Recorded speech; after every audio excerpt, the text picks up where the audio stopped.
Bum bum bum bum bum bum bum bum bum bum bum bum. The Peter Shitshow. Bum bum bum bum bum bum bum.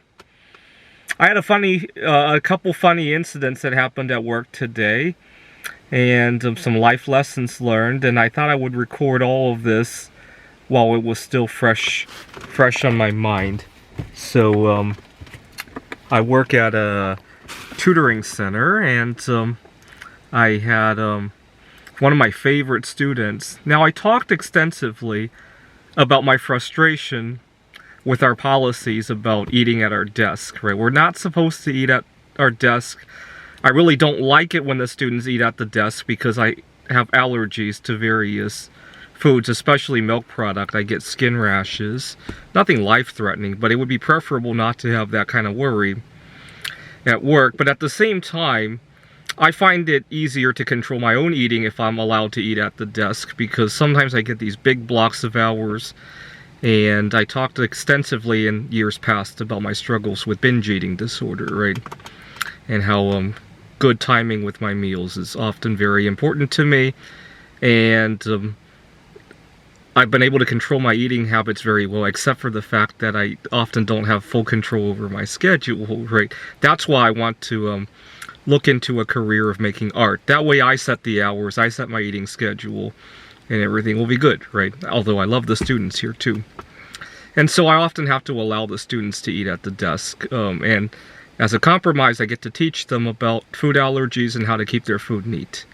And I have a favorite student, and he knows I have food allergies, or at least I thought he knew more than he actually did. And so I didn't think much of it. He regularly eats at the desk, and I didn't think to remind him about it today, because after all, I want to treat him like a grown-up, right? He's 11 years old, and I want him to have some independence. I've told him enough about it. We talked about it, and that's that. He comes in with a pack of cookies, and he gets crumbs on the desk, which is no big deal. I'm prepared for that. I have gloves. I'm going to put them on, and after he leaves, I'll put on my gloves, maybe even put on a mask and start cleaning up. It's not a big deal at all. And he finishes the bag, and when he finishes, I'm kind of relieved, because as he was eating them, I kind of had to keep a little bit of more distance than I had wanted to, right? After all, I really love all of my students. To have a barrier where I can't lean in to help them with their homework, it's really frustrating, not just for my own right.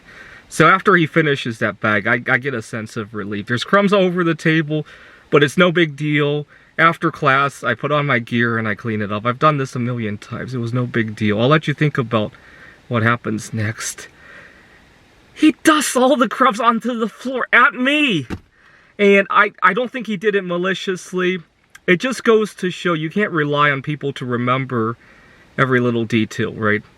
I might not have had to repeat an entire lecture about food allergies to him.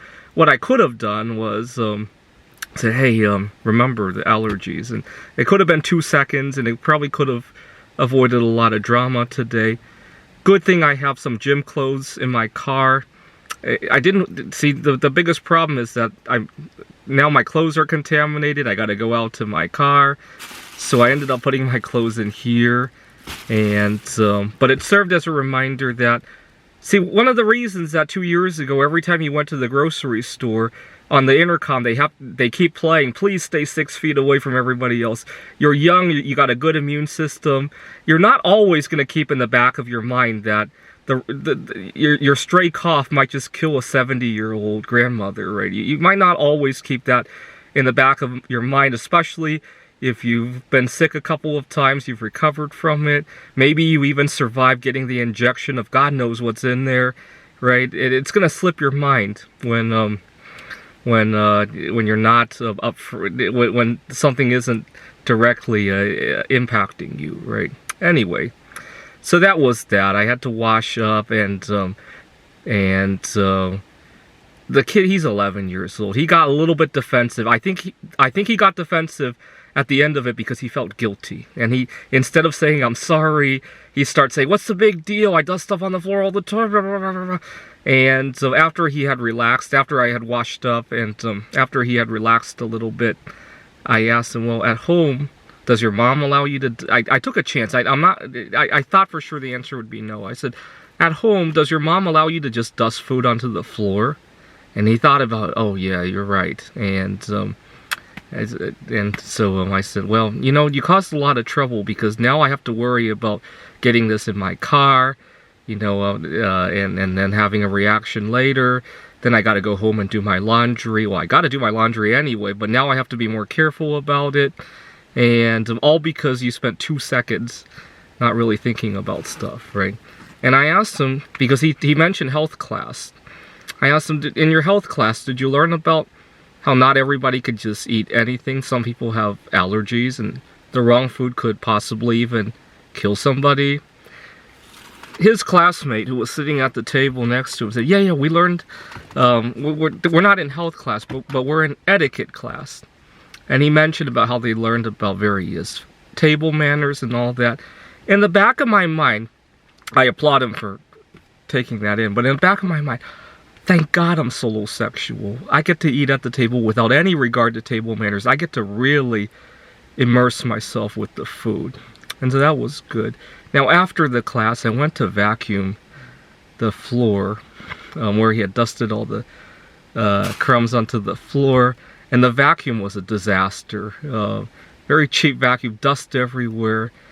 And I mentioned to my boss, oh my God, I'll have to bring in a vacuum some other time. This vacuum, and he said, "Oh no, it's just too full." And he's about to empty the dustpan. I said, "Please don't, please don't. I don't know what's in there, and why don't you wait until I leave?" And before he could react to that, he started emptying it. I had to run out of the office, and it just goes to show that I probably was a little bit less prepared than I should have been. I should have told my boss, after I leave, maybe you want to take care of this vacuum, but not when I'm here, because there's stuff in there I don't know what it is. I have allergies. I'm sorry. And anyways, my boss was pretty shaken up by the events of the cookie crumbs, and now he doesn't allow us to eat in there. I'll have to think about what to do about my eating disorder issue. He knows that I'm a recovering binge eater, so it's probably not the end of the world if I have to break the rules a couple of times. I'll have to be more mindful who I break them with now that given the situation today. But it just goes to show that somebody who isn't directly impacted by something may not always remember all of the little details, right? That's why, to this day even, right, you go to a store, there's still reminders to keep 6 feet away, right, and to be mindful about your health, your hygiene. Anyway, that I would point out, I used to think it was really annoying, all those reminders, but now I realize that a lot of times, some people really do need a gentle reminder. It doesn't have to be a full-blown lecture, but the next time somebody wants to eat at my desk, maybe a gentle tap on the shoulder, hey, just keep the food neat. Thank you so much. Would be good enough. Thanks for watching.